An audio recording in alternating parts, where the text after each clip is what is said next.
Bonjour, et bienvenue sur Film Résumé.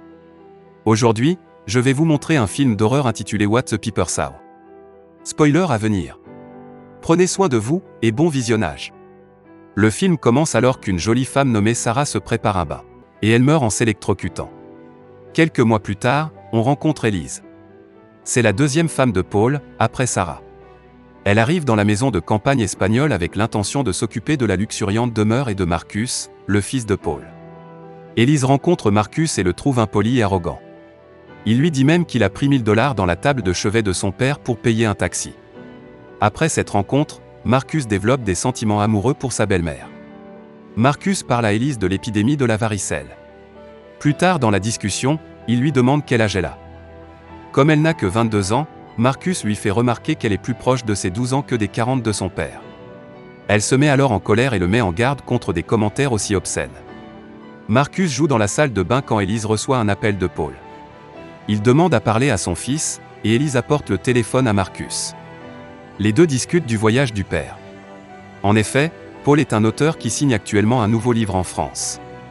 Marcus rend alors le téléphone à Elise qui lui tourne le dos et commence à parler avec son mari. Marcus profite de cette position et commence à toucher Elise de manière inappropriée sur ses cuisses et sa poitrine. Elise raccroche le téléphone en colère et sort. Le lendemain, Marcus joue sur la pelouse avec son chien quand Elise l'appelle pour le petit déjeuner. Marcus se rend à la boîte aux lettres pour récupérer le courrier.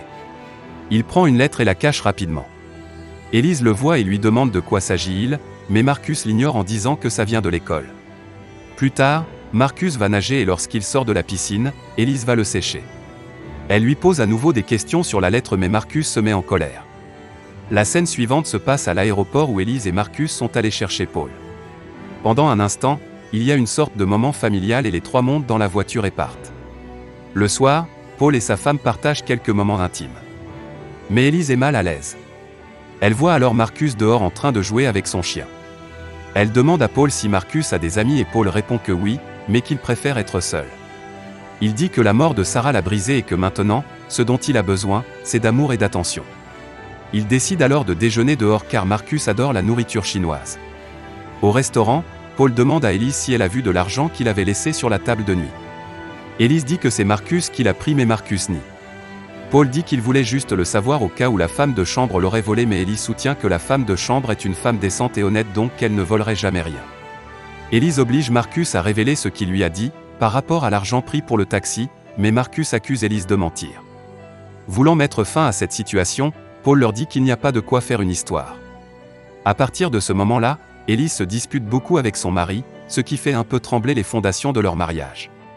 Elise décide de prendre les choses en main et fouille la chambre de Marcus pour trouver l'argent. Elle ne le trouve pas mais obtient la lettre que Marcus avait cachée. Elle est déchirée en morceaux mais elle comprend qu'elle vient de l'école de Marcus.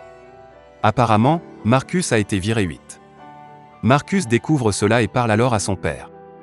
Il dit qu'Elise ne l'aime pas et que c'est pour cela qu'elle l'accuse d'avoir volé et fouillé sa chambre. Paul dit à Marcus qu'elle a besoin d'un peu de temps pour s'adapter mais lui promet de lui parler. Elise se rend à l'école de Marcus pour voir le directeur.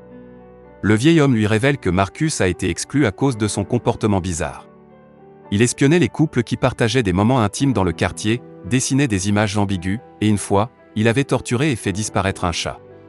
Par conséquent, le directeur de l'école voulait rencontrer Marcus et lui a donc écrit la lettre. Il révèle également que le père de Marcus est au courant de ces incidents. Il dit que Marcus est fou et qu'il a besoin d'un psychologue. Ce soir-là, Paul et Elise se rendent à une fête chez Sophie.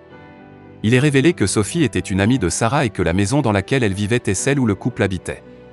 Alors qu'il rentre, Elise est furieuse contre Paul car il ne lui a jamais parlé de la maison. Paul se justifie en disant qu'après le décès de sa femme, il était dévasté, triste et brisé.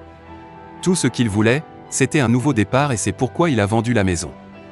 Elise pose des questions sur le décès de Sarah et Paul dit qu'elle est tombée dans la baignoire, a eu une crise cardiaque et est morte. Plus tard, Paul constate que son argent est revenu là où il l'avait mis. Elise dit que c'est certainement Marcus qui a dû le remettre.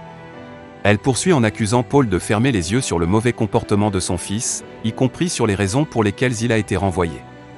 Elle révèle alors qu'elle a fouillé dans les affaires de Marcus et qu'elle a rendu visite au directeur de l'école. Paul n'était pas au courant de l'expulsion de son fils mais reste malgré tout silencieux. Il estime qu'il ne peut pas punir son fils car il est trop jeune. Paul dit à Elise que c'est Marcus qui a trouvé le corps de sa mère. Depuis, les incidents ont commencé à l'école comme mécanisme d'adaptation. Il dit à Elise que tout ce dont Marcus a besoin, c'est d'un peu de compréhension, de patience et d'amour. Elise est émue par cela et fait le vœu d'être meilleure envers Marcus. Mais cela s'avère futile. Le lendemain, elle trouve des affaires de Sarah dans une vieille malle au grenier. Elle en parle à Marcus et ce dernier dit que ce ne sont pas les vêtements de sa mère. Cela montre qu'il ne se souciait pas de ce que sa mère faisait ou portait. Paul quant à lui a un autre voyage en France à venir et Elise demande à Marcus s'il aimerait passer du temps avec elle.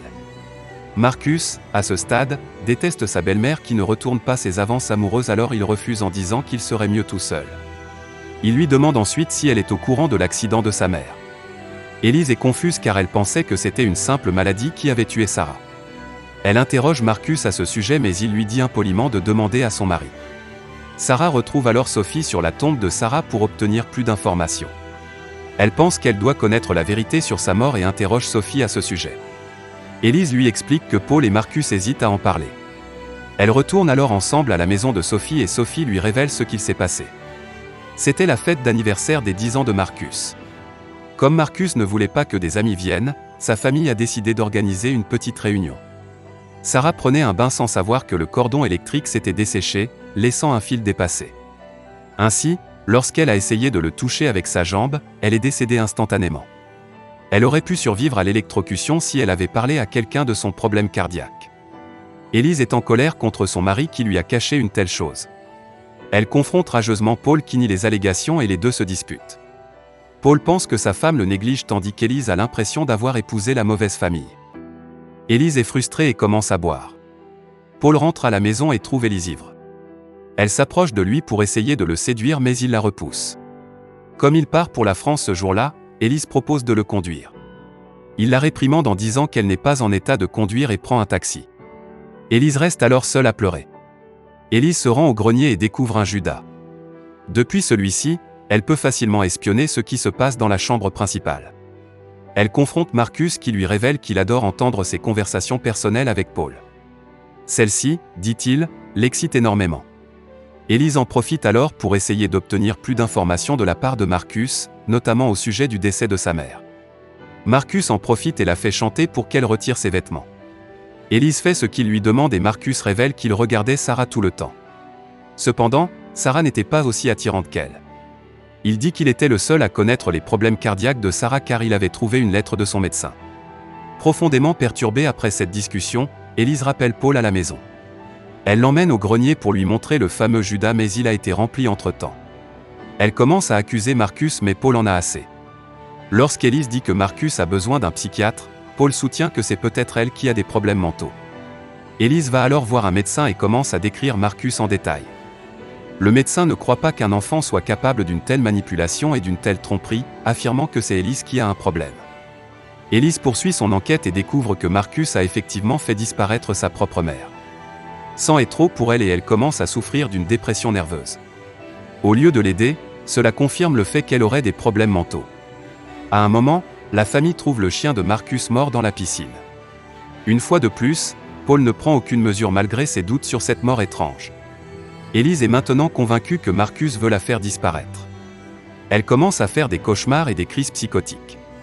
Paul n'a d'autre choix que de la faire admettre dans un établissement psychiatrique. Dans l'établissement, Elise essaie de faire en sorte que les gens l'écoutent, mais personne ne croit qu'un enfant de 12 ans puisse l'attaquer. Quelques mois plus tard, Elise est libérée et Paul vient la chercher avec Marcus. Elise a un air étrange et dérangé sur le visage. Ils vont dans un parc où Marcus joue avec un nouveau chien que son père lui a offert pour son anniversaire. Elise s'approche de lui et les deux commencent à parler.